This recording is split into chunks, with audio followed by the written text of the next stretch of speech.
Gusod Falls na tadtad ng rock formations dinarayo sa Pasukin, Ilocos Norte. Atinding dayuhin sa report. Dinarayo ang kakaibang talon sa gitna ng kabundukan sa Pasukin, Ilocos Norte. Ito ang Gusod Falls na tadtad ng rock formations. Malinis ang tubig at pwedeng maligo sa pagitan ng mga bato. Mula sa bayan ng Pasukin, halos 1 oras ang biyahe patungo sa talon. Mapapawi ang pagod kapag makarating sa lugar dahil sa malaparaisong ganda ng kalikasan.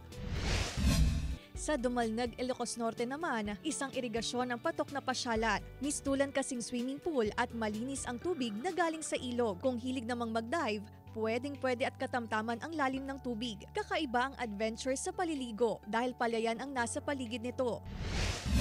Tumungo naman tayo sa Corimao, Ilocos Norte kung saan matatagpuan ang Subli-Subli Beach. Kalmado ang dagat dito at lutang na lutang ang kulay asul na tubig. May mga nagkakayak at nagbabalsa sa lugar. May mga nagfi-fishing din dahil mayaman sa isda ang dagat. Ang Subli-Subli ay salitang Iloco na ang ibig sabihin ay balik-balikan. Claire Lacanilaw, Dungka, One North Central Luzon.